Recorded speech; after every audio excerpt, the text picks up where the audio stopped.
संत सद्गुरु महर्षि में ही परमहंस जी महाराज का प्रवचन बहुत ही प्रभावशाली होता है एवं सार बातों का प्रवचन होता है। आप लोग गुरु महाराज के प्रवचन को मन से सुने एवं अंतिम तक सुने एवं सत्संग का लाभ उठावें। मुझे उम्मीद है गुरु महाराज का प्रवचन सुनते सुनते आप लोगों में भक्ति भाव बहुत प्रबल होगा एवं बहुत लाभ होगा। श्री सद्गुरु महाराज की जय। इस प्रसंग में गुरुदेव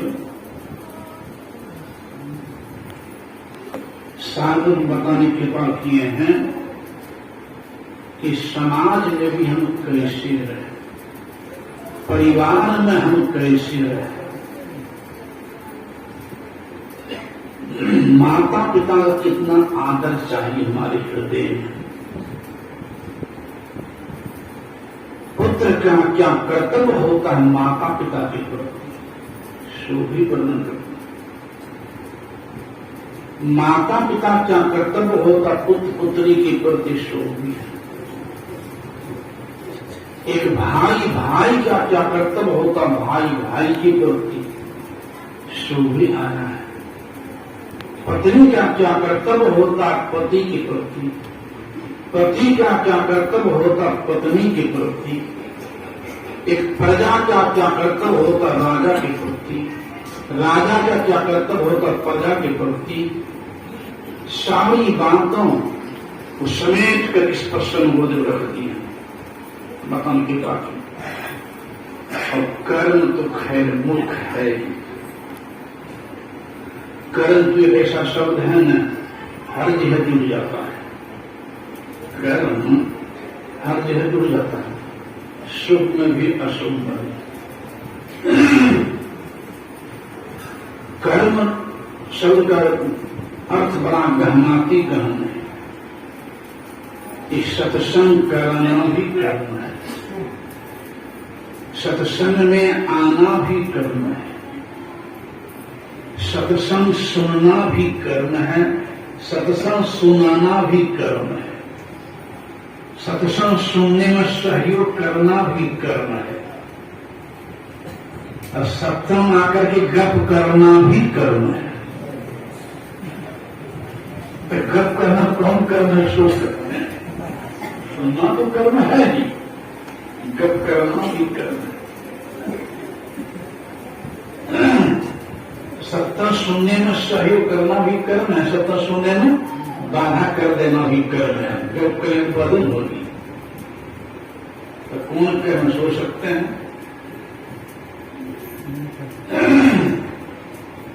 दूध पीना भी कर्म है और शराब पीना भी कर्म है, आम खाना भी कर्म है और अंडा खाना भी कर्म है, खीर खाना भी कर्म है और मांस खाना भी कर्म है, जीव रक्षा करना भी कर्म है और जीव हत्या करना भी कर्म है, उपकार करना भी कर्म है और अपकार करना भी कर्म है, सम्मान देना भी कर्म है और अपमान करना भी कर्म है, दान देना भी कर्म है और पॉकेटमारी करना भी कर्म है। तो कौन कर्म सोच सकते हैं। दान देने वाली पूजा होगी फूल से, तो पॉकेटमारी या चोरी करने वाली पकड़े उनकी पूजा होगी लाठी से न, तो पूजा में अंतर हो जाएगी ना। कौन कर्म पूजा है। कहीं कहीं मकान भी लिखा रहता है कर्म ही पूजा है, कहीं कहीं। तो सभी कर्म की पूजा नहीं कर सकते हैं, सभी कर्म की पूजा नहीं कर सकते। जैसे दान देना भी कर्म है लेकिन पॉकेटमारी करना भी तो कर्म है। कौन कर्म पूजा है, किस कर्म से हम बचें, कौन कर्म हम करें,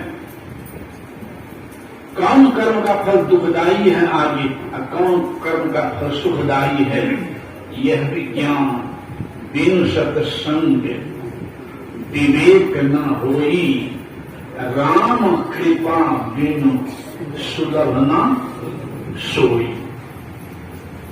इसे कहते कहते कह दिए हैं कवि साहब कह दिए हैं, तीर्थ गए से एक फल साधु मिले फल चार बिना मांगे, तीर्थ गए से एक फल, साधु मिले फल चार, और सतगुरु मिले तो अनेक फल, कहे कबीर विचार। ऐसे नहीं कि मुंह पर सब कह दे, सो नहीं, कहे कबीर विचार। इसीलिए विभीषण को कहना पड़ा हनुमान जी से जब भेंट हुई लंका में, अब वही भरोसा हनुमंता, बिनु हरि कृपा मिल ही नहीं संता।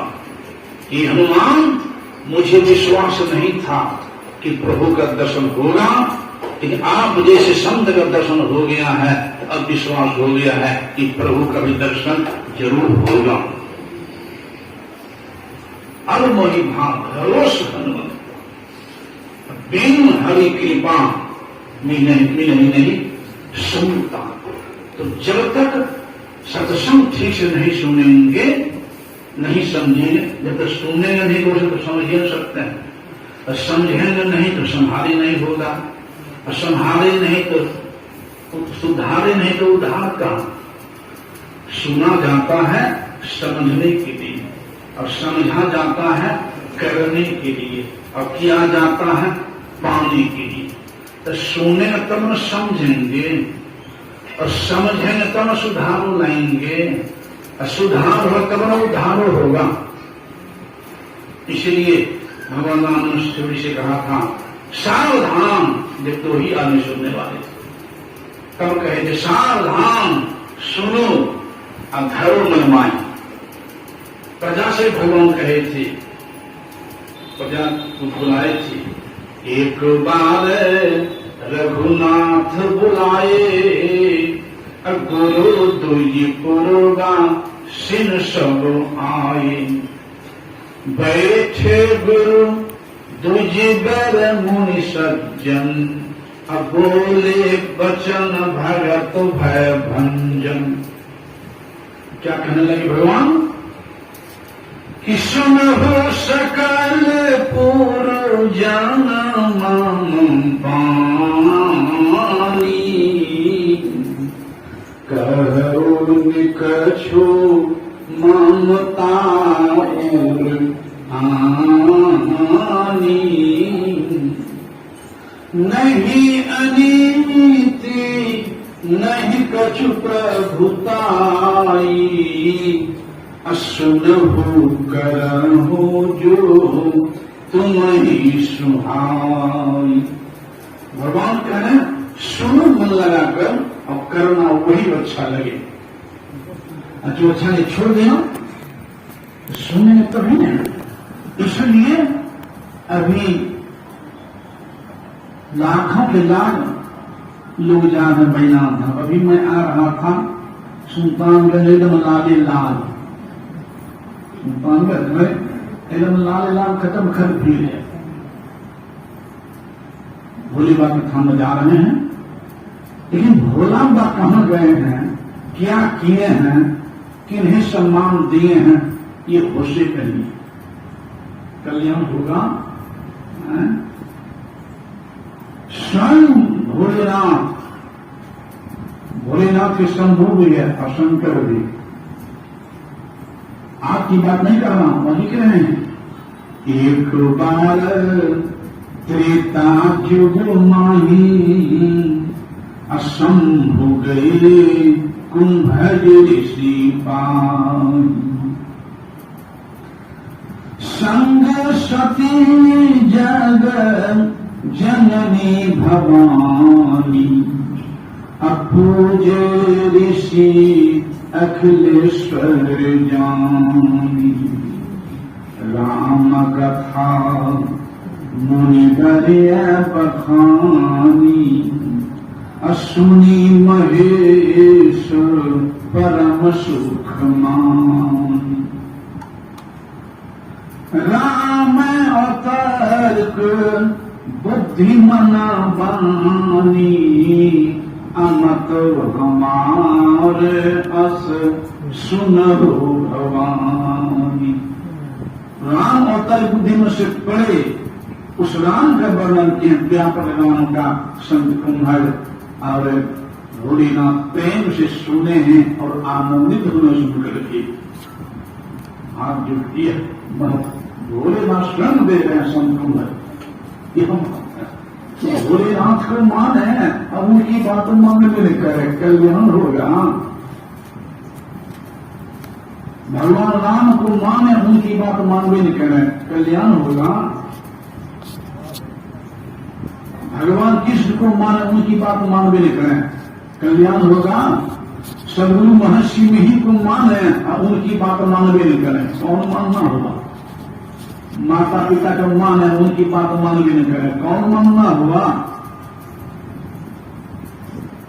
इसलिए क्या कहें, क्या किए।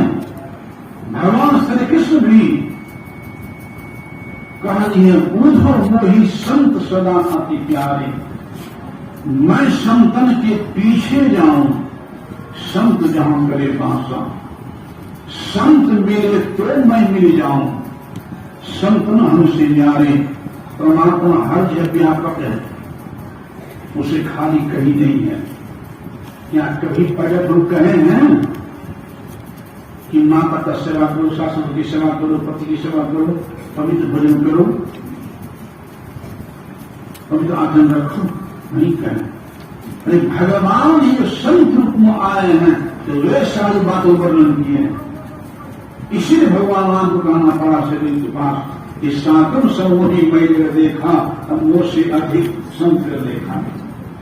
इसे पुस्तक कहना पड़ा, दो गोविंद दो खरे, काको लागो पांव, तो बलिहारी गुरु आपकी ये गोविंद क्यों बताए।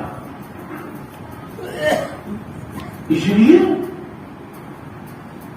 बिन सत्संग विवेक, जब तक सत्संग नहीं सुने गौर से सही तत्व को नहीं पकड़ पाए।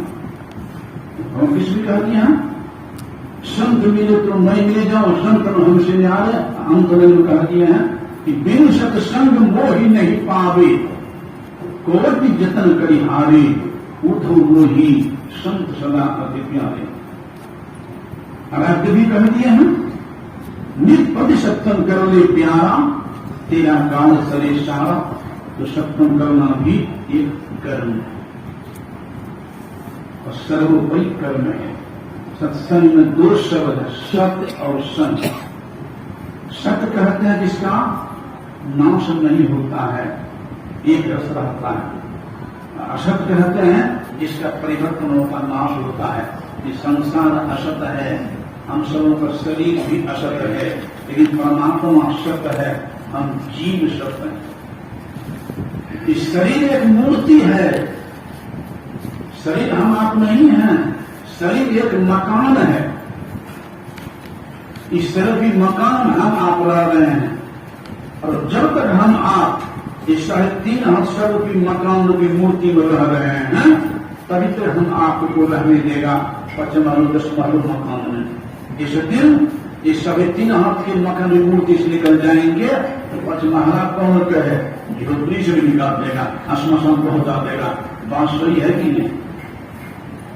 तो शरीर एक मूर्ति है, तो मूर्ति में प्रभु है, मूर्ति में प्रभु है, लेकिन मूर्ति प्रभु नहीं है। मूर्ति सहारा है, शुरुआत है, ये विषय की पढ़ाई है। संतमत किसी खंडन नहीं करता है, मूर्ति पूजा बेकार नहीं है, शुरुआत है। ये विषय की पढ़ाई बेकार नहीं है, शुरुआत है। इसलिए व्यापक तत्व के ज्ञान सत्संग के द्वारा मिलता है, संतुलन सत्संग के द्वारा। संतुलन सत्संग को खास मत नहीं है। जो संतों के विचार, जो संत हो गए, कबीर, नानक, दादू, पलटू, सूर, तुलसी, सदगुरु महर्षि